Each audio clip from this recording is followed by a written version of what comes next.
Hello mga kapatid, ito nga pala ang yung lingkod 5M Vlog. Usapang skim coat naman tayo ngayon mga kapatid.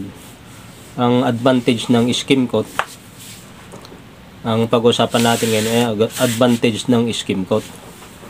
Maraming klase ang skim coat, maraming brand ang skim coat. Meron sa Boysen, meron sa Wellcoat, meron sa Bostik. Basta maraming brand ang skim coat. Usapang skim coat, maraming klase ang skim coat. Ang advantage ng skim coat ay madaling ibatak. Sa mga hairline crack, kayang-kaya niya itong tapalan.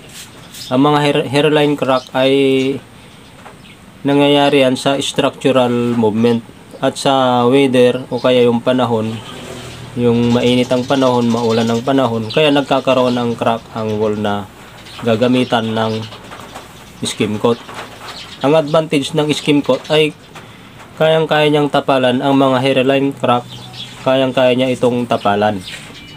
Ang isa pang advantage ng skim coat ay madaling ibatak. Kailangan lang gamitan natin ng electric mixer para 100% na mahalo yung skim coat, kasi pag hindi masyadong mahalo ay pangit ang adhesion o pagdikit ng skim coat sa wall. Bago natin masilyahan ng skim coat ang wall, kailangan may curing ito. Yung iba ginagawa nila 8 days pa lang ay minamasilyahan na ng skim coat, pero ako pag nagmamadali pwede na yung 1 buwan, pero mas maganda pag 2 buwan o 3 buwan, para kasi yung hairline crack, halimbawa 10 days pa lang ay minasilyahan mo na ng skim coat, pag nag-crack yung wall, damay ang skim coat na magka-crack. Normal lang yun na magka-crack kasi minasilyahan mo agad ng skim coat. Ang advantage pa ng skim coat ay sa isang bag na 20 kilos ay ang presyo niya ay naglalaro lang sa 450 to 600. Depende sa brand na inyong gagamitin. Pero sa akin, mas maganda yung branded na para mas maganda, mas makapit. Ang isa pang advantage ng skim coat ay pang mabilisan at pang malakihang mga project. Gaya ng mga condominium, high-rise building, karami ang ginagamit nila dyan ay skim coat. Kasi sa isang bag ng skim coat ay malayo na ang kanyang mamamasilyahan. Kailangan lang ang mamasilyahan mong wall ay hindi naman sobrang kinis, pero mas maganda medyo rough ng konti para mas makapit ang mamasilya mo na skim coat. Kailangan lang dyan pagka minasilyan mo ng skim coat ay medyo kapalan mo na ng konti, para pag sinundan mo ulit, halimbawa may malalalim pa, ay pwede mo ulit sundan. At napakadaling matuyo ang skim coat kasi may pot life ang skim coat.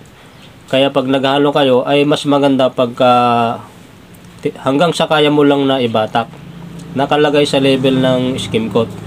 Kasi pag tumigas ang skim coat ay hindi mo na pwedeng ibatak. Ang skim coat ay para siyang semento na merong oras, titigas na yon. Hindi gaya ng ibang masilya na pwede mong ibalik o kaya kahit takpan mo lang ay pwede. Ang skim coat ay parang plaster cement yan. Halimbawa, parang palitada yan. Titigas at titigas yan.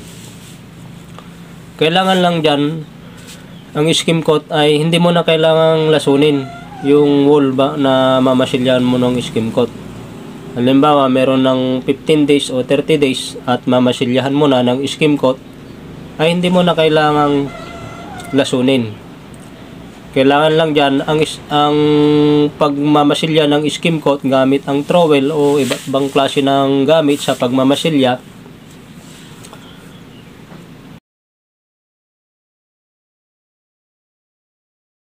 Kailangan mo lang linisan ang surface ng wall. Hindi naman kailangang rough na rough o kaya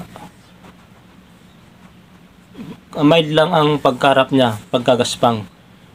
Kasi mas maganda pag medyo magaspang ng konti para mas makapit yung skim coat na ating gagamitin. Ang skim coat ay ayaw niya ng sobrang kinis. Mas maganda pag medyo rough para yung skim coat ay parang alternative ng palitada yan, yung puro na palitada. Pag may partes na pag yung palitada ay medyo magaspang, skim coat ang advisable na gagamitin. Kasi hindi pwedeng gamitan ng purong semento ang wall na ating pipinturahan para pampakinis. Kasi pag purong semento ang ginamit ay hindi kakapit. Kaya merong skim coat na ginawa na mga planta para yun ang alternative na pampakinis sa wall. Kasi ang skim coat ay mura na, madaling lihain, at makakatipid ka sa pintura.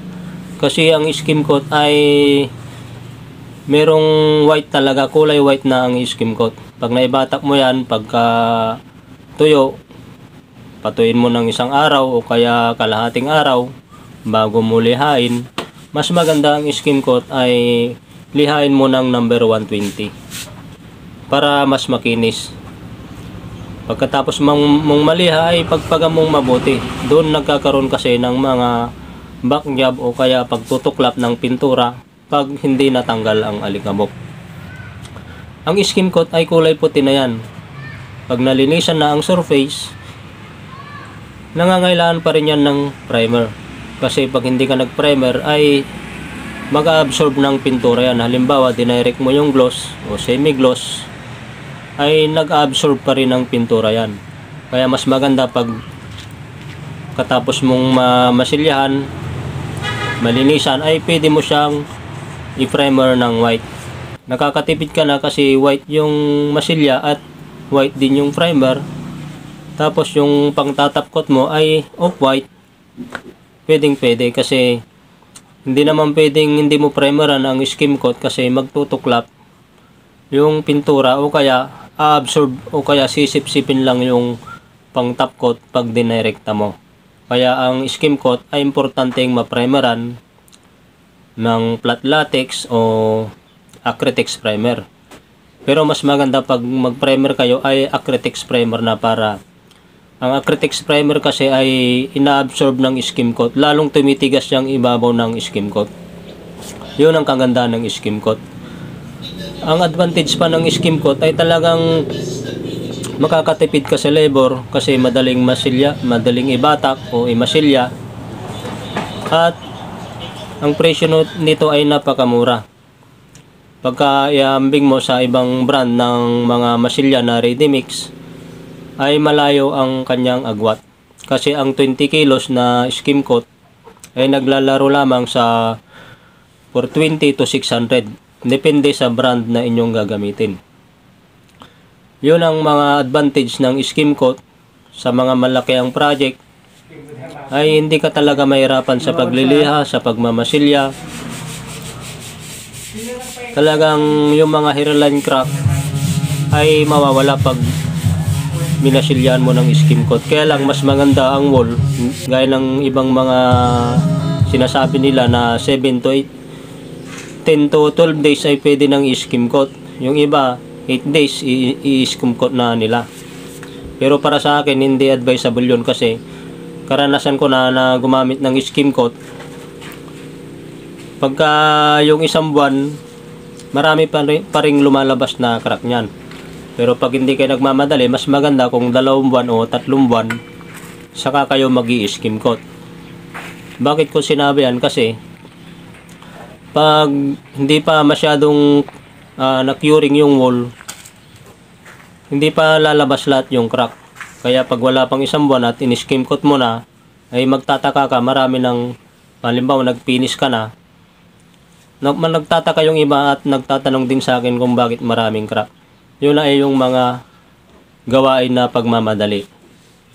Kasi pag 1 buwan pa lang, meron at merong lalabas pa ring crack yan. Halimbawa na ipinis mo na, pagdating ng 4 na buwan, magkrakrak ulit ang wool mo. Kaya mapapasukan ng tubig yun, no? Kaya yun ang simula ng pagbabakbak ng wool mo.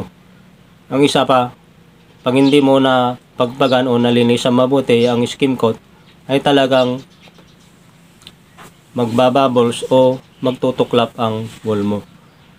Yan ang mga ginagamit ng karamihan sa mga pintor, lalong-lalo na sa mga malalaking project. Yan ang mga advantage ng skim coat: matipid, mura, tipid sa labor, madaling lihain, lahat nandyan na. Pero yung disadvantage ng skim coat ay ituturo ko naman sa inyo sa susunod kong mga vlog. Maraming salamat po. Don't forget to like, share, and subscribe.